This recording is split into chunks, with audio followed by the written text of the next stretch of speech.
Hello everyone, welcome to young study. हम शुरू करते हैं 25 जुलाई के महत्वपूर्ण current affairs. Question number first है, हाल ही में आयकर अर्थात इनकम टैक्स डे कब मनाया गया? तो हाल ही में आयकर दिवस या इनकम टैक्स डे कब मनाया गया? तो प्रत्येक वर्ष 24 जुलाई को मनाया जाता है। आंसर है ऑप्शन नंबर ए, प्रत्येक वर्ष 24 जुलाई को मनाया जाता है। इस दिवस को सबसे पहली बार 24 जुलाई सन 2010 को बनाया गया था। भारतीय आयकर विभाग के द्वारा इसकी घोषणा 24 जुलाई सन 2010 को की गई थी। तो आयकर दिवस सर्वप्रथम 24 जुलाई सन 2010 को बनाया गया था। यह दिवस इसलिए बनाया जाता है क्योंकि 24 जुलाई सन 1860 को जेम्स विल्सन ने जो है भारत में प्रथम यानी स्वतंत्रता संग्राम 1857 के क्रांति के दौरान जो अंग्रेजों की हानि हुई थी संपत्ति की, उसकी भरपाई करने के लिए इनकम टैक्स की शुरुआत की थी। इनकम टैक्स की शुरुआत की थी भारत में जेम्स विल्सन ने 24 जुलाई सन 1860 को। इसलिए भारत में जो है 24 जुलाई को इनकम टैक्स डे मनाया जाता है। 24 जुलाई को पहली बार 24 जुलाई सन 2010 को बनाया गया था। इनकम टैक्स एक प्रकार का प्रत्यक्ष कर है, डायरेक्ट टैक्स है। इनकम टैक्स जिसकी जो निर्धारण है भारत में CBDT के द्वारा किया जाता है, केंद्रीय प्रत्यक्ष कर बोर्ड के द्वारा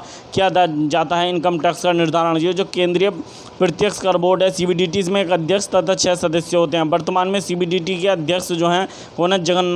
जगन्नाथ विद्याधर महापात्रा, यानी जगन्नाथ विद्याधर महापात्रा वर्तमान में CBDT के अध्यक्ष हैं। नेक्स्ट क्वेश्चन है, हाल ही में अलेक्जेंडर सॉरी यहाँ थोड़ी मिस्टेक हुई है टाइपिंग में। यह है पुरस्कार कौन सा है? अलेक्जेंडर डेल रिम्पिल, अलेक्जेंडर डेल रिम्पिल पुरस्कार से किसे सम्मानित किया गया है? अलेक्जेंडर डेल रिम्पिल पुरस्कार से किसे सम्मानित किया गया है? तो किया गया है वाइस एडमिरल विनय बधवार को। वाइस एडमिरल विनय बधवार को सम्मानित किया गया है। अलेक्जेंडर डेल रिम्पिल पुरस्कार 2021 से सम्मानित किया गया है। ये कौन है? वाइस एडमिरल विनय बधवार। ये भारतीय सरकार के मुख्य जल सर्वेक्षक हैं। भारतीय सरकार के मुख्य जल सर्वेक्षक हैं जिन्हें अलेक्जेंडर डेल रिम्पिल पुरस्कार से सम्मानित किया गया है। वाइस एडमिरल विनय बधवार। ये पुरस्कार ब्रिटेन की सरकार के द्वारा दिया जाता है। नेक्स्ट क्वेश्चन है, हाल ही में पहला आधिकारिक पैरालंपिक वीडियो गेम जिसका नाम है द पेगासस ड्रीम टूर किस देश के द्वारा लॉन्च किया गया है? तो हाल ही में पहला आधिकारिक पैरालंपिक वीडियो गेम है जिसका नाम है द पेगासस ड्रीम टूर। ये लॉन्च किया गया है जापान के द्वारा। Answer option number D, Japan के द्वारा ये गेम लॉन्च किया गया था। तो इसे जापान की गेम निर्माता कंपनी जापान की गेम निर्माता कंपनी JP ने विकसित किया है। बात है जापान की, जापान में टोक्यो ओलंपिक चल रहे हैं। जापान की राजधानी टोक्यो है। जापान की संसद का नाम डायट है। जापान के जो मुद्रा येन है। जापान के क्राउन प्रिंस अकिशिनो है और जापान के प्रधानमंत्री योशिहिदे सुगा हैं। नेक्स्ट क्वेश्चन है, हाल ही में मोस्ट हैंडसम एशियन मैन 2021 की सूची जारी की गई। इसके अनुसार एशिया का सबसे हैंडसम मैन का खिताब किसे दिया गया है? तो एशिया का सबसे हैंडसम मैन घोषित किया गया प्रभास को। Answer option number B, Prabhas. तो जो बाहुबली फिल्म है उसके अभिनेता हैं प्रभास। बाहुबली फिल्म के महान अभिनेता प्रभास को एशिया का सबसे हैंडसम मैन घोषित किया गया। दूसरे नंबर पर कौन है? तो दूसरे नंबर पर पाकिस्तान के इमरान अब्बास नकवी को दूसरे नंबर पर रखा गया है। नेक्स्ट क्वेश्चन है, हाल ही में भारतीय राष्ट्रीय राजमार्ग प्राधिकरण का नया अध्यक्ष किसे चुना गया है? तो हाल ही में राष्ट्रीय राजमार्ग प्राधिकरण अर्थात NHAI national Highway Authority of India के नए अध्यक्ष जो चुने गए हैं उनका नाम है, क्या नाम है? अरमान गिरिधर को चुना गया है। आंसर ऑप्शन नंबर सी, अरमान गिरिधर को NHAI अर्थात national Highway Authority of India अर्थात भारतीय राष्ट्रीय राजमार्ग प्राधिकरण का नया अध्यक्ष चुना गया है। क्योंकि इसके वर्तमान में जो अध्यक्ष थे भारतीय राष्ट्रीय राजमार्ग प्राधिकरण के, उनका नाम था सुखवीर सिंह संधू इसके वर्तमान में अध्यक्ष थे, जिन्हें उत्तराखंड का मुख्य सचिव बना दिया गया है। जो सुखवीर सिंह संधू NHAI के अध्यक्ष थे उन्हें उत्तराखंड का मुख्य सचिव बना दिया गया है। अब सुखवीर सिंह संधू का स्थान अरमान गिरिधर लेंगे और ये भारतीय राष्ट्रीय राजमार्ग प्राधिकरण के अध्यक्ष चुने गए हैं। अरमान गिरिधर इससे पहले जो भारत का सड़क परिवहन और राजमार्ग मंत्रालय है उसमें सचिव थे। सड़क परिवहन और राजमार्ग मंत्रालय में सचिव थे इससे पहले अरमान गिरिधर। बात आई सड़क परिवहन और राजमार्ग मंत्रालय की, इसके मंत्री कौन है? नितिन जयराम गडकरी हैं। NHAI की स्थापना सन 1995 में की गई थी। NHAI का मुख्यालय कहाँ पर है? तो नई दिल्ली में NHAI का मुख्यालय है। और NHAI भारत का पहला विनिर्माण क्षेत्र की कंपनी है जो 100% जो पूरी तरीके से डिजिटल हो चुकी है। भारत की पहली विनिर्माण क्षेत्र की कंपनी जो पूरी तरीके से डिजिटल हो गई है वो NHAI है, National Highway Authority of India Limited, जिसके नए अध्यक्ष बने हैं Aramane Giridhar. Answer option number C. Next question है, हाल ही में एनटीपीसी ने 800 मेगावाट की क्षमता वाले दरलीपाली परियोजना की दूसरी इकाई को शुरू किया है। तो हाल ही में एनटीपीसी ने 800 मेगावाट क्षमता वाली दरलीपाली परियोजना की दूसरी इकाई को शुरू किया है। किस राज्य में स्थित है? उड़ीसा में स्थित है परियोजना दरलीपाली जो परियोजना है, एक ये कोयला आधारित परियोजना है, बिजली उत्पादन किया जाता है कोयले से, उड़ीसा में पड़ती है। बात है उड़ीसा की, तो उड़ीसा से संबंधित कुछ महत्वपूर्ण फैक्ट देख लेते हैं। उड़ीसा की जो है यानी कि राजधानी का है भुवनेश्वर, उड़ीसा की राजधानी है। भुवनेश्वर में भारत का पहला फायर पार्क बना है, भारत का पहला फायर पार्क भुवनेश्वर में बना है। कोविड-19 यानी वॉरियर मेमोरियल, कोविड-19 युद्ध स्मारक भी भुवनेश्वर में बना है। विश्व कौशल केंद्र जो है सिंगापुर की मदद से भारत ने भुवनेश्वर में विकसित किया। भुवनेश्वर की बिंदु सागर झील हाल ही में चर्चा में रही थी। बात है उड़ीसा की कुछ महत्वपूर्ण योजनाएँ देख लेते हैं। तो उड़ीसा की कुछ महत्वपूर्ण योजनाएँ हैं, जिनमें जो दो योजनाएँ बहुत महत्वपूर्ण हैं, जिनमें एक है गोप बंधु संबंधिका स्वास्थ्य योजना। गोप बंधु संबंधिका स्वास्थ्य योजना ये बहुत ही महत्वपूर्ण योजना है। कोविड-19 से मरने वाले पत्रकारों को वित्तीय सहायता प्रदान करने के लिए उड़ीसा सरकार के द्वारा गोप बंधु संबंधिका स्वास्थ्य योजना लॉन्च की गई थी। यानी सुजल योजना और बलराम योजना ये भी उड़ीसा की है। सुजल योजना और बलराम योजना भी उड़ीसा की है। उड़ीसा 1 अप्रैल सन 1936 को भारत का राज्य बना था, इसलिए 1 अप्रैल को उड़ीसा दिवस मनाया जाता है, जिसे उत्कल दिवस के रूप में भी जाना जाता है। उड़ीसा के राज्यपाल प्रोफेसर गणेशी लाल हैं। उड़ीसा के मुख्यमंत्री नवीन पटनायक हैं। उड़ीसा में भारत का सबसे बड़ा हॉकी स्टेडियम बन रहा और यह उड़ीसा के राउरकेला में बनेगा। भारत का सबसे बड़ा हॉकी स्टेडियम बनेगा। नेक्स्ट क्वेश्चन है कि हाल ही में किस राज्य के कछार जिले को राष्ट्रीय रजत स्कोच पुरस्कार से सम्मानित किया गया है? तो हाल ही में किस राज्य के कछार जिले को राष्ट्रीय रजत स्कोच पुरस्कार से सम्मानित किया गया? तो ये असम का जिला है। किसका जिला है? असम का जिला है। असम के जो ये जिला है कछार जिला, इसके डीएम को ये पुरस्कार मिला है। आप देख सकते हैं रजत स्कोच पुरस्कार से सम्मानित किया गया। बात है असम की। असम में 2 महत्वपूर्ण महोत्सव मनाए जाते हैं, द्विजिंग महोत्सव और अम्बुबाची मेला। अम्बुबाची मेला असम के गुवाहाटी में स्थित कामाख्या मंदिर में प्रत्येक वर्ष लगता है अम्बुबाची मेला। असम, बात आई असम की, तो असम जो है भारत का पहला मल्टी मॉडल लॉजिस्टिक्स पार्क कहाँ पर बना था? असम में बना था। भारत का पहला multi modal logistics park Assam में बना था। भारत की सबसे लंबी नदी रोपवे सेवा भी असम में शुरू की गई है। भारत की सबसे लंबी नदी रोपवे सेवा भी असम में शुरू की गई है। असम में जो है यानी असम के मुख्यमंत्री कौन है? 15वें मुख्यमंत्री बने हिमंत बिस्वा शर्मा, ये असम के 15वें मुख्यमंत्री बने हैं। और इन्होंने हाल ही में असम के मुख्यमंत्री जो हिमंत बिस्वा शर्मा ने मुख्यमंत्री अचोनी शिशु सेवा योजना लॉन्च किया था। अनाथ बच्चे जो हैं कोविड-19 के लिए उनके पालन पोषण के लिए। जो असम है 26 जनवरी सन 1950 को बना था। असम की राजधानी दिसपुर है। असम के मुख्यमंत्री 15वें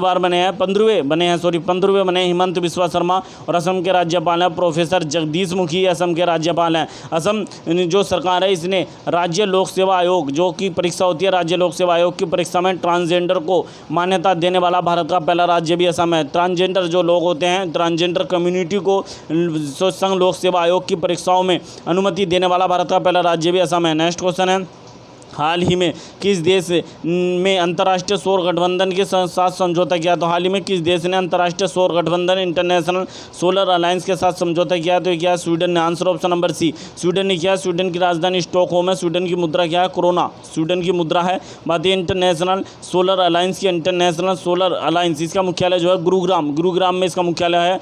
नेक्स्ट क्वेश्चन है हाल ही में किस देश में आयोजित कैडेट विश्व चैंपियनशिप 2021 में आनंद गुलिया ने 48 किलो वर्ग में तथा सागर जागलान ने 80 किलो वर्ग में स्वर्ण पदक जीता है? तो हाल ही में किस देश में आयोजित कैडेट विश्व चैंपियनशिप 2021 में आनंद गुलिया ने 48 किलो वर्ग में तथा सागर जागलान ने 80 किलो वर्ग में कुश्ती में स्वर्ण पदक जीता है? तो ये जीता है हंगरी में आयोजित की गई थी। Answer option number B, Hungary की राजधानी बुडापेस्ट में इस जो है प्रतियोगिता का आयोजन किया गया था। और हंगरी की मुद्रा क्या है? फ्लोरिंट हंगरी की मुद्रा और राजधानी है Budapest.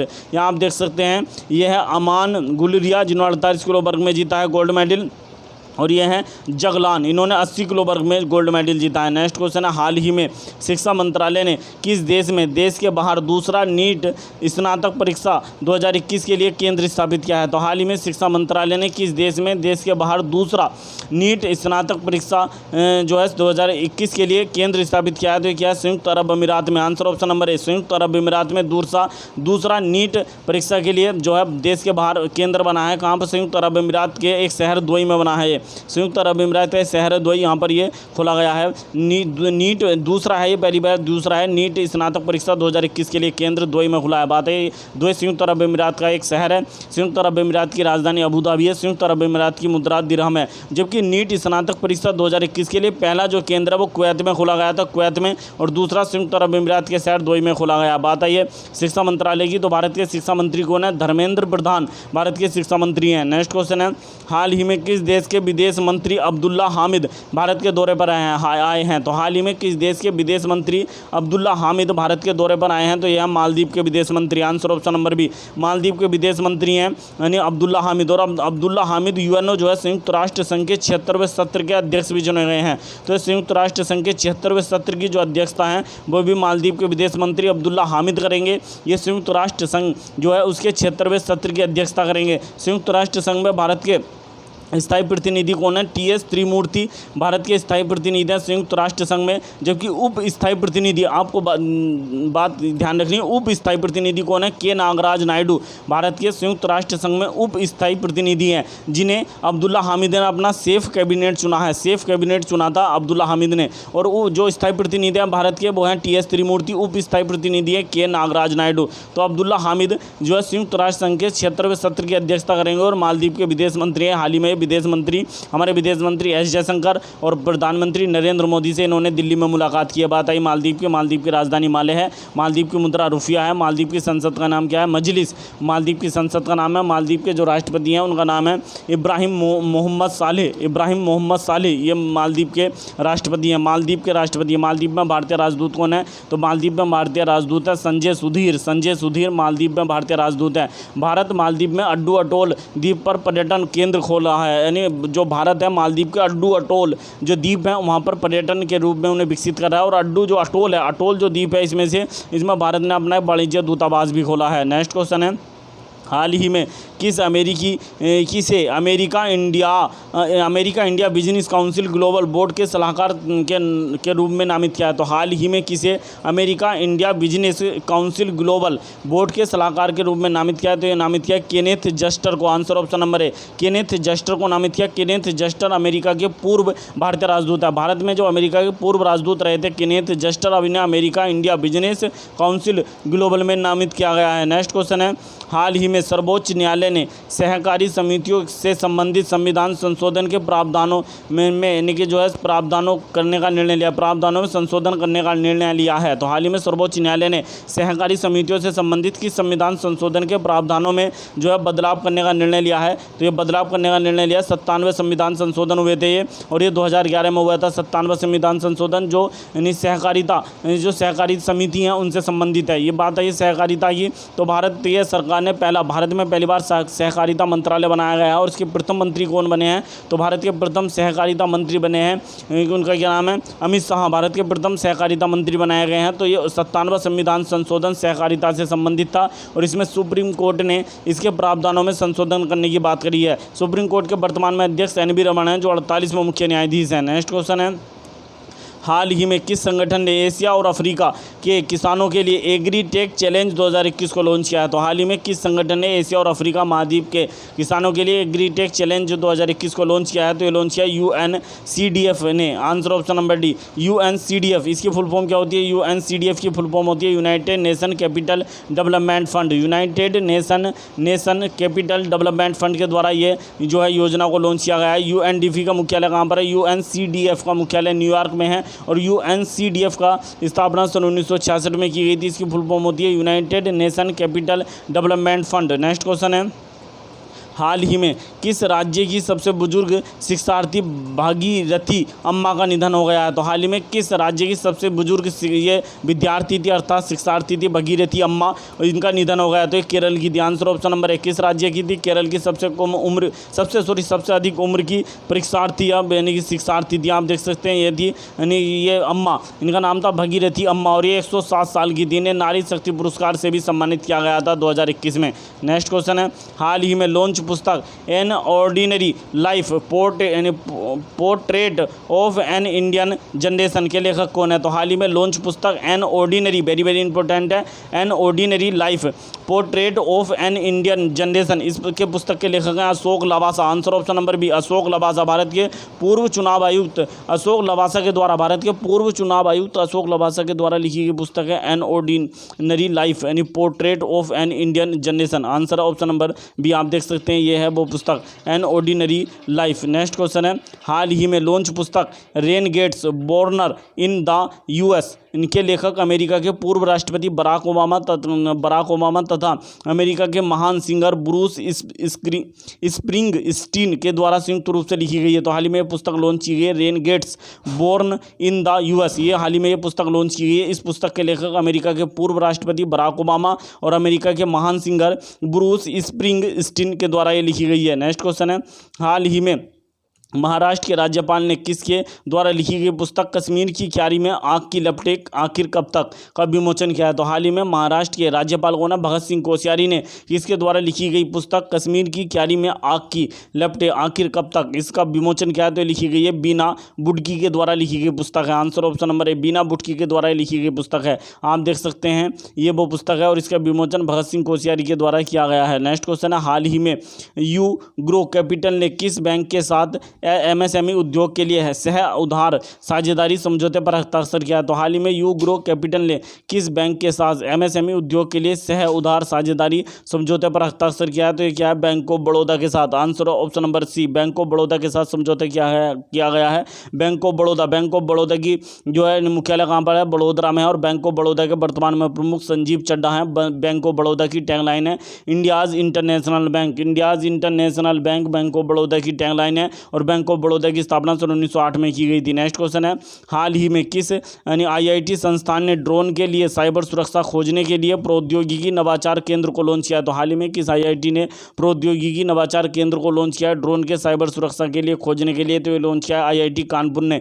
Answer option number A किसके द्वारा लॉन्च किया गया? आईआईटी कानपुर के द्वारा प्रौद्योगिकी नवाचार केंद्र लॉन्च किया गया ड्रोन की साइबर सुरक्षा के खोज के लिए। नेक्स्ट क्वेश्चन है, हाल ही में किसने भारतीय सेना की स्कीइंग अभियान आरमैक्स 2021 को हरी झंडी दिखाई है? तो हाल ही में किसने भारतीय सेना की स्कीइंग अभियान आरमैक्स 2021 को हरी झंडी दिखाई है? तो ये दिखाई भारत के रक्षा मंत्री राजनाथ सिंह ने। Answer option number D, Bharat के रक्षा मंत्री राजनाथ सिंह के द्वारा झंडी दिखाई गई। नेक्स्ट क्वेश्चन है, हाल ही में किस देश ने स्पेस राइस की अपनी पहली फसल की कटाई की है? तो हाल ही में किस देश ने अंतरिक्ष में चावल उगाई और उसकी पहली कटाई की है? तो ये किया चीन ने। आंसर ऑप्शन नंबर सी, चीन के द्वारा स्पेस राइस की पहली कटाई की गई। आप देख सकते हैं ये पहले अंतरिक्ष में उगाए गए पहले चावल हैं, इनकी कटाई चीन ने की। चीन की राजधानी बीजिंग है, चीन की मुद्रा रेनमिनबी है, चीन के प्रधानमंत्री ली कीक्यांग है, चीन के राष्ट्रपति शी जिनपिंग है। नेक्स्ट क्वेश्चन है, हाल ही में किस राज्य की सरकार ने कोविड-19 विधवा सहायता योजना को लॉन्च किया है? तो हाल ही में किस राज्य की जो सरकार ने कोविड-19 विधवा सहायता योजना को लॉन्च किया है? विधवाओं को जो कोविड-19 में समस्याएं हैं उनसे सहायता करने के लिए तो लॉन्च किया असम ने। आंसर ऑप्शन नंबर बी किसके द्वारा? असम सरकार के द्वारा लॉन्च की गई है। नेक्स्ट क्वेश्चन, यदि आपको हमारी वीडियो पसंद आई हो तो प्लीज़ वीडियो का अधिक से अधिक लाइक करें, अधिक से अधिक शेयर करें, चैनल को सब्सक्राइब करना ना भूलें। मिलते हैं नेक्स्ट वीडियो में। Thank you.